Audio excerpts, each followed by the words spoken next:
నేర ప్రపంచంలో మరి బ్యాంకుల దగ్గర ఎవరైనా పేదవాళ్ళు డబ్బులు అన్నీ కూడా బ్యాంకు నుంచి విత్డ్రా చేసుకొని బిడ్డల పెళ్ళిళ్ళ కోసమో లేకపోతే ఇల్లు కట్టుకోవడం కోసం పోతుంటే ఒక రామ్జీ నగర్ గ్యాంగ్ అని ఉంటుంది.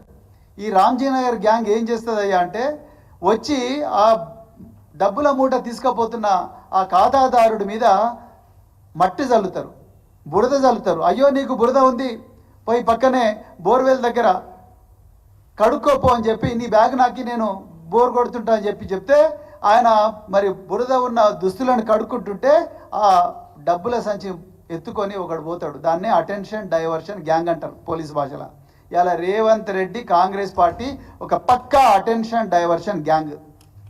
ఇలా ఈ 6 గ్యారంటీలు అమలు చేయండి అని తెలంగాణ ప్రజలు ఉద్యమిస్తుంటే వీళ్ళు ఇలా దీని నుంచి తప్పించుకోవడం కోసం ఇలా మా నాయకుల మీద దాడులు చేస్తూ ఉన్నారు.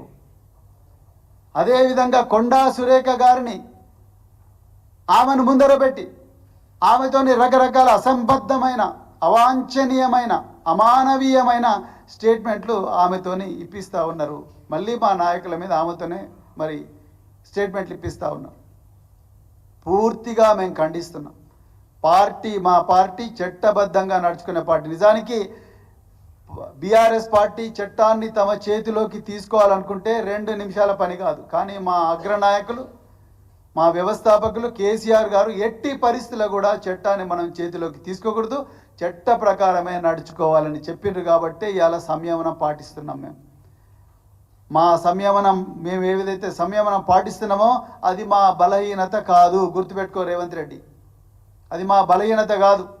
ఇప్పటికి కూడా మా కార్యకర్తలు, మా నాయకులందరూ కూడా పీడిత ప్రజల పక్షాన రాజ్యాంగం ఇచ్చిన ఆర్టికల్ 19 అధికరణం ప్రకారమే మేము పీడిత ప్రజల పక్షాన పోరాడడానికి సిద్ధంగా ఉన్నాం. దానికి ప్రాణత్యాగానికైనా సిద్ధంగా ఉండాలని మా నాయకులు పిలిపించిండ్రు. కాబట్టి మా కార్యకర్తలు మీరెన్ని కవ్వింపు చర్యలకు పాల్పడ్డా, కేటీఆర్ గారి కాన్వాయ్ మీద దాడి చేసినా, అదేవిధంగా తెలంగాణ భవన్ మీద దాడి చేసిన, హరీష్ రావు గారి ఆఫీస్ మీద దాడి చేసిన, పాడి కౌశిక్ రెడ్డి గారి మీద దాడి చేసిన, పల్లా రాజేశ్వర రెడ్డి గారి మీద దాడి చేసిన, లేకపోతే ఖమ్మంలో జగదీష్ రెడ్డి గారి మీద, హరీష్ రావు గారి మీద, సవితా ఇంద్రారెడ్డి గారి మీద, వీళ్ళందరి మీద వాళ్ళ కార్లను మీరే ధ్వంసం చేసి మేమే ధ్వంసం చేసినామని చెప్పి మా మీద కేసులు పెట్టి మమ్మల్ని కవ్వింపు చర్యలకు గురి చేసిన మేము ఇంకా సంయమనం పాటిస్తున్నాం. ఎందుకంటే ఈరోజు తెలంగాణలో పుట్టెడు దుఃఖంలో తెలంగాణ ప్రజలు ఉన్నారు. మరి ముఖ్యంగా ఈ హైడ్రా, రేవంత్ రెడ్డి ధనదాహానికి తయారు చేసిన ఒక యంత్రం ఈ హైడ్రా బాధితులు ఎవరైతున్నారో వాళ్ళందరి పక్షాన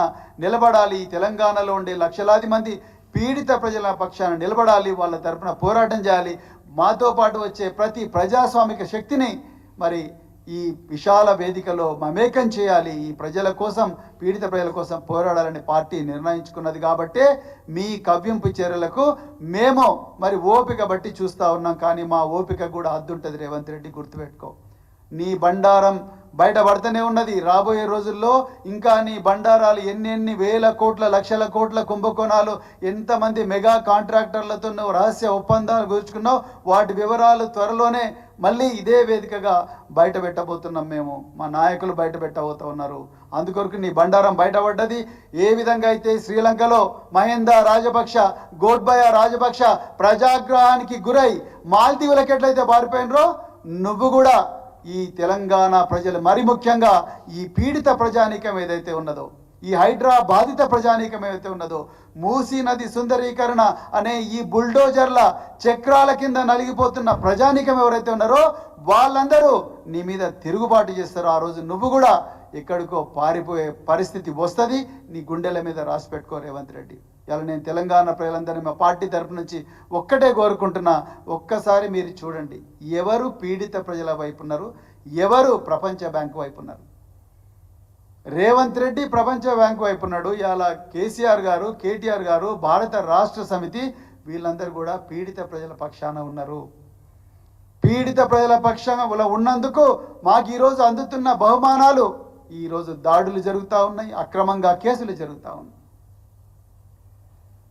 ఇలా సోషల్ మీడియాలో నేను దాడి చేసినాను ఓపెన్గా కేసు పెడుతుంటే, ఓపెన్గా పోస్టులు పెడుతుంటే అతని మీద కేసులు పెట్టలేదు పోలీసులు. పేద ప్రజలు వాళ్ళ బాధనంతా కూడా వెలగక్కుతుంటే సోషల్ మీడియా వేదికగా వాళ్ళ మీద కేసులు పెట్టిండ్రు. మరి ఈయన మీద ఎందుకు పెట్టలేదు కేసు? సోమాటో ఎందుకంటే ఈయన అధికార పార్టీ, రేవంత్ రెడ్డి అనుచరుడు, అందుకొరకు పెట్టలేదు. ఇదే పక్షపాతం ఈరోజు జరుగుతూ ఉన్నది. నిరంకుశ పాలన, దౌర్జన్యకరమైన పాలన, అదేవిధంగా అరాచక పాలన, గూండాల పాలన, రౌడీల పాలన తెలంగాణలో జరుగుతూ ఉన్నది. దీన్ని అందరూ కూడా ప్రజలు, ప్రజాస్వామిక వ్యక్తులు, అందరు శక్తులు అందరూ కూడా ఖండించాలి. పెద్ద ఎత్తున కూడా ఇదే నినాదంతో మేము పీడిత ప్రజలకు రక్షణగా ఉంటాం, రక్షణ కవచంగా ఉంటాం, వాళ్ళకి న్యాయం జరగాలనే నినాదంతోనే ఇలా బీఆర్ఎస్ పార్టీ ప్రజల్లోకి పోబోతున్నది. అదేవిధంగా కేటీ